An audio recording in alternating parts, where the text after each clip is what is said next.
जय श्री राम। सभी लोग कैसे हैं? आज मैं आप लोगों को यहाँ पे जोड़ रहा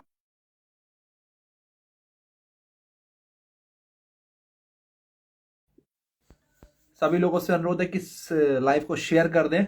कल मैंने लाइव किया था परंतु जनसंख्या उतनी नहीं थी, लोग उतने नहीं थे, कुछ ग्लिच आ रहा था, इस कारण मैं उस लाइव को मैंने सेव नहीं किया और बातों को ठीक से नहीं रख पाया और लोग भी जुड़ गए थे तो टॉपिक थोड़ा सा डाइवर्ट हो गया था। आज के इस लाइव के पीछे का जो मकसद है वो सीधा सीधा 22 जनवरी को हो रहे राम मंदिर उद्घाटन, क्षत्रियों को साइडलाइन किया जाना और पूरे देश के अंदर चल रहे सिनेरियो और उसको आगे लेकर किस प्रकार से हम जवाब दे सकते हैं, रणनीति जो क्षत्रिय समाज के प्रति के अंदर होनी चाहिए थी, एक जो स्टेप हम लोग ले सकते हैं उसको लेकर मैं करूंगा। और इसमें सबसे बड़ी चीज क्या है कि आज मैं वार्ता जो है ये वन साइडेड ही रखूंगा। इस बार मैं सवालों के उत्तर नहीं देने बैठा हूं, मैं यहाँ पे बातें लोगों की उठाने नहीं बैठा हूं, मैं यहाँ पे सिर्फ एक बात रखने बैठा हूं। शॉर्ट होगा, जल्दी में होगा, तो मैं चाहता हूं कि जितने लोग इसको लाइव जुड़ रहे हैं वो लाइव जुड़ें, जितने लोगों तक शेयर कर सकते हैं शेयर करें। शेयर होने के बाद में इस वीडियो को आप मेरे टाइमलाइन से डाउनलोड करके, इस वीडियो को बाकायदा डाउनलोड करके किसी भी प्लेटफॉर्म पे चला सकते हैं। मैं कॉपीराइट नहीं मारूंगा, चाहे यूट्यूब हो, फेसबुक हो, कहीं पे भी हो आप इसको चला सकते हैं, मैं कॉपीराइट नहीं मारूंगा। ये मैं इस वीडियो में बोल दे रहा हूं। देखिए, राम मंदिर बहुत इसेंशियल इशू रहा है इस भारत के अंदर और क्षत्रिय समाज का एक बड़ा योगदान रहा है, क्योंकि सबसे बड़ा योगदान तो यह है कि क्षत्रिय समाज का कि इन्होंने राम दिए हैं, इन्होंने क्षत्रियों ने इस देश को राम दिए हैं, इस धर्म को राम दिए हैं। इन्होंने एक मर्यादा पुरुषोत्तम का जो कह सकते हैं हाइट ऑफ एक कैरेक्टर होती है वो क्षत्रियों ने इस देश को, इस धर्म को दिया और उसके साथ में लगातार बलिदान भी देते चले आए, कई रूपों में देते चले आए, चाहे वो अवध हो, पूर्वांचल हो, बिहार हो, यूपी हो या फिर आपका एमपी हो, राजस्थान हो, हर प्रदेश में जहां पे भी क्षत्रिय रहा उसने हाइट ऑफ सेक्रीफाइस दिया। एक हाइट ऑफ जो चरम होता है ना कि हाइट ऑफ सेक्रीफाइस, मान लीजिए कि कोई धन, जिसके पास धन है वो धन दान देता है, जिसके पास बल है तो बल का दान देता है, जिसके पास जीवन है उस जीवन का दान दे देता है, तो वो क्षत्रिय है। हर कोई ये नहीं कर पाया, कुछ अपवाद रहे होंगे अन्य वर्गों में, लेकिन हर कोई ये ग्रेट सेक्रीफाइसेस ऐसे नहीं कर पाया। लगातार 3-3 पीढ़ियों का बलिदान देना ये क्षत्रिय के अलावा और किसी समाज के अंदर तड़ थी ही नहीं, और ये अहंकार के साथ बोल रहे हैं क्योंकि हमारे पुरखों ने किया। लेकिन आज के समय में जब राम मंदिर की बनने की बात आती, जिसमें क्षत्रियों ने एक लगातार सेक्रीफाइसेस किए हैं और लगातार करते चले आ रहे हैं, आगे भी कर रहे हैं, अभी भी हो रहे हैं, ऐसा नहीं है नहीं कर रहे। ऐसा नहीं है कि जिसके पास अर्थ बल है वो अर्थ बल नहीं है, जिसके पास कह सकते हैं कि जमीन है, जगह है, जिसके पास में लैंड्स हैं वो अपना लैंड नहीं दे रहा है, सब कुछ देने को तैयार बैठे हैं। करोड़ों करोड़ों का दान जा रहा है, सब चीजें जा रही हैं। समर्थन भी है उस दल को, उस राजनीतिक दल को जिसके कार्यकाल में कह सकते हैं राम मंदिर बना। पर राम मंदिर की राजनीति के साथ में हमें कुछ चीजों के पहलू पर ध्यान देना पड़ेगा कि राम का नाम लेकर लोग जय श्री राम करके जब किसी अन्य वर्ग को डराने की कोशिश करते तो वो राम हमारे नहीं हो सकते, वो हिंदू का राम हो सकता है, वो क्षत्रिय का राम नहीं हो सकता। और ये डिफरेंस समझना पड़ेगा। क्षत्रिय का राम राम है, हिंदू का राम कुछ भी हो सकता है, वो राम रहीम भी हो सकता है, वो परशुराम भी हो सकता है, वो मेरा नहीं हो सकता, वो क्षत्रिय का राम नहीं हो सकता। जो किसी को डराने की, किसी को धमकाने के लिए बनता हो वो नहीं हो सकता। राम मंदिर के लिए हम बहुत खुश हैं, हमें बहुत अच्छा लग रहा है। राम मंदिर के ट्रस्ट में हमारे समाज के लोग बार बार चिल्ला रहे हैं कि हमें हिस्सा नहीं मिल रहा।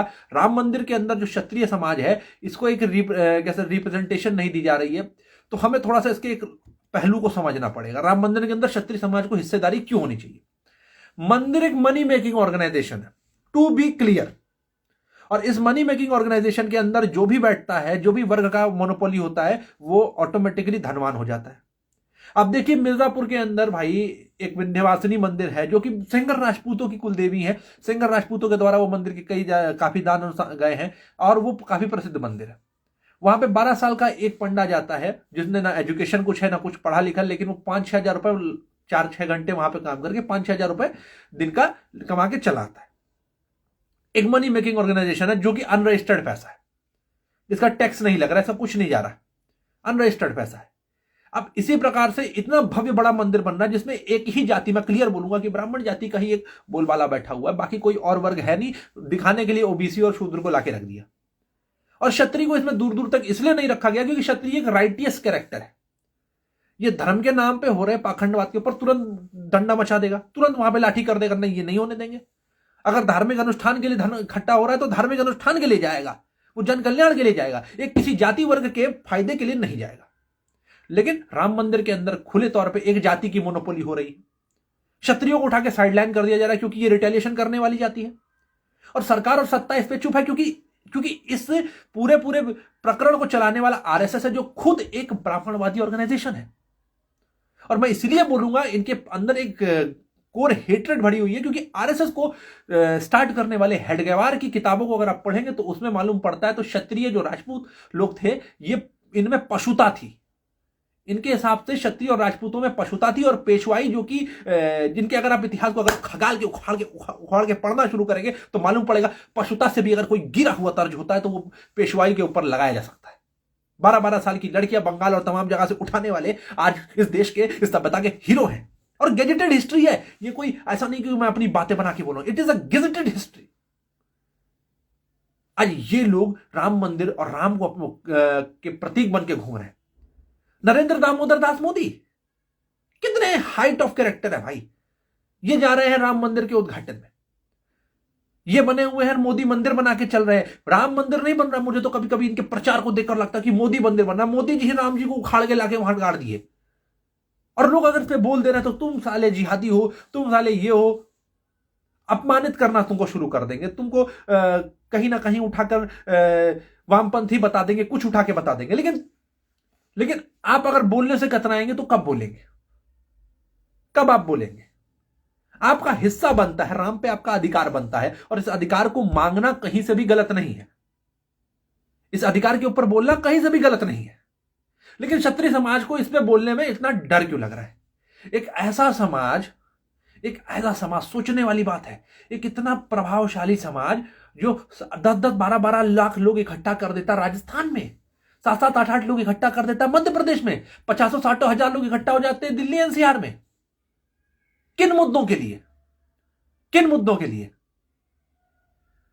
किन मुद्दों के लिए खड़े हो जाते हैं? ऐसे मुद्दे जो निरर्थक है, ऐसे मुद्दे जो सिर्फ इंडिविजुअल नेता खड़े कर रहे हैं, चाहे जीवन सिंह शेरपुर खड़ा करना हो, चाहे क्षत्रिय युवक संघ को अपनी रैली दिखा के पावर दिखानी हो, चाहे कोई महिपाल मकराना को दिल्ली में अपना जनसंख्या दिखाना हो, उनके लिए राम तुम्हारे, पहचान तुम्हारी, लेकिन राम के लिए तुम खड़े नहीं हो पा रहे। और आवाज उठाने के लिए तुम्हें चाहिए ऐसे लोग चाहिए भाई, बस जो तुम्हारे लिए आके बोले और कल को समाज बेच के चले जाए। मैं कई दिनों से देख रहा था कोई सामाजिक संगठन, कोई राजनीतिक दल नहीं बोल रहा था इस पर। मैं ये वीडियो आज बना रहा हूं, मुझे मालूम है कल से बोलना, आज शाम से बोलना चालू कर देंगे, इनको फुटेज दिखेगी चालू कर देंगे, लेकिन कल को ये फिर उसे जाकर बेच देंगे,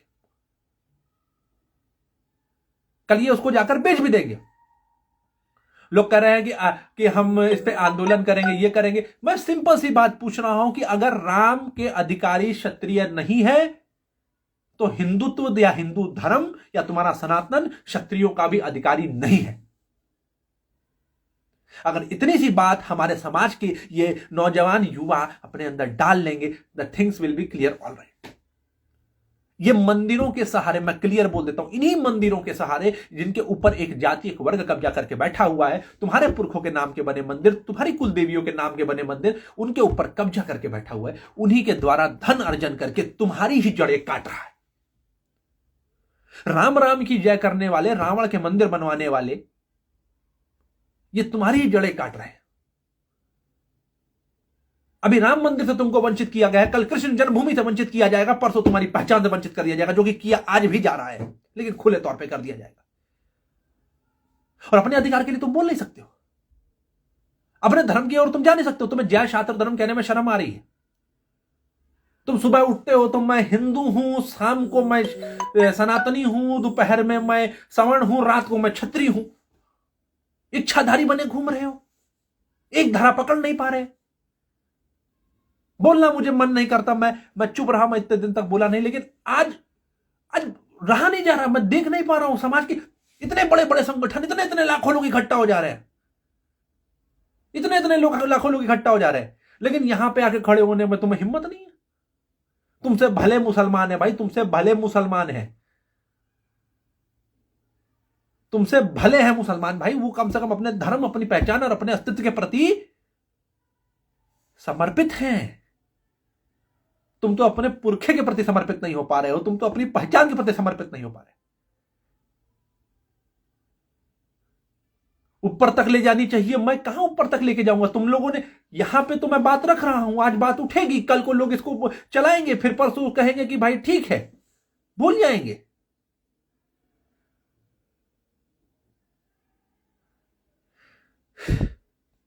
इतनी भीड़ इकट्ठा हुई थी मध्य प्रदेश में, मुद्दे क्या थे पता नहीं। इतनी भीड़ इकट्ठा हुई राजस्थान में, मुद्दे क्या थे पता नहीं।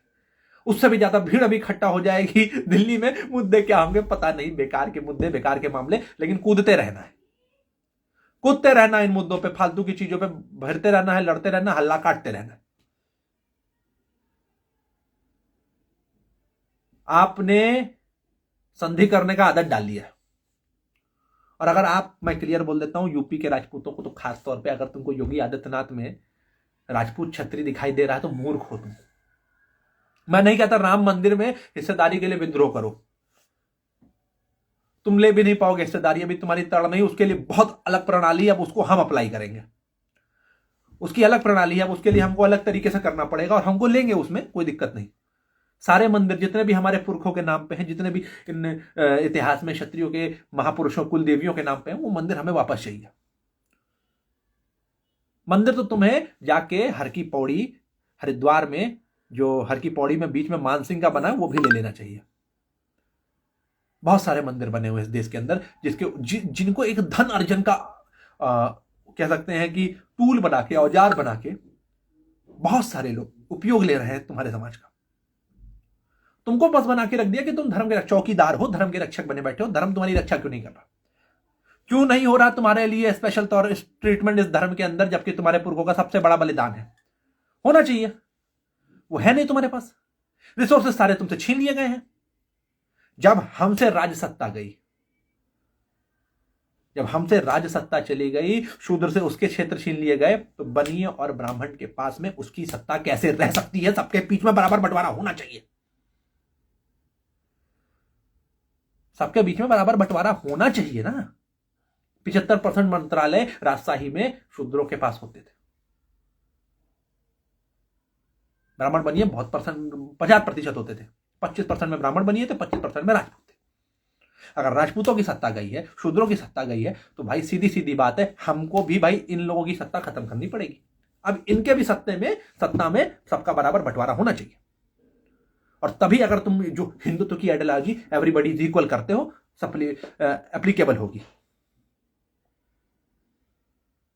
और अगर जो समाज मध्य प्रदेश में फालतू के मुद्दों के लिए लाखों इकट्ठा हो सकता है, राजस्थान में बेहुदे मुद्दों के लिए फालतू इकट्ठा हो सकता है, ठीक है, मैं बेहुदा मुद्दा बोलूंगा, कोई मुद्दा नहीं था, देश भर से लोग पहुंच गए थे। दिल्ली में चुरकुट मुद्दों के लिए खड़ा हो सकता है, वो महत्वपूर्ण मुद्दों के लिए लखनऊ में भी इकट्ठा होना चाहिए। वो जरूरी मुद्दों के लिए अयोध्या में भी इकट्ठा होना चाहिए।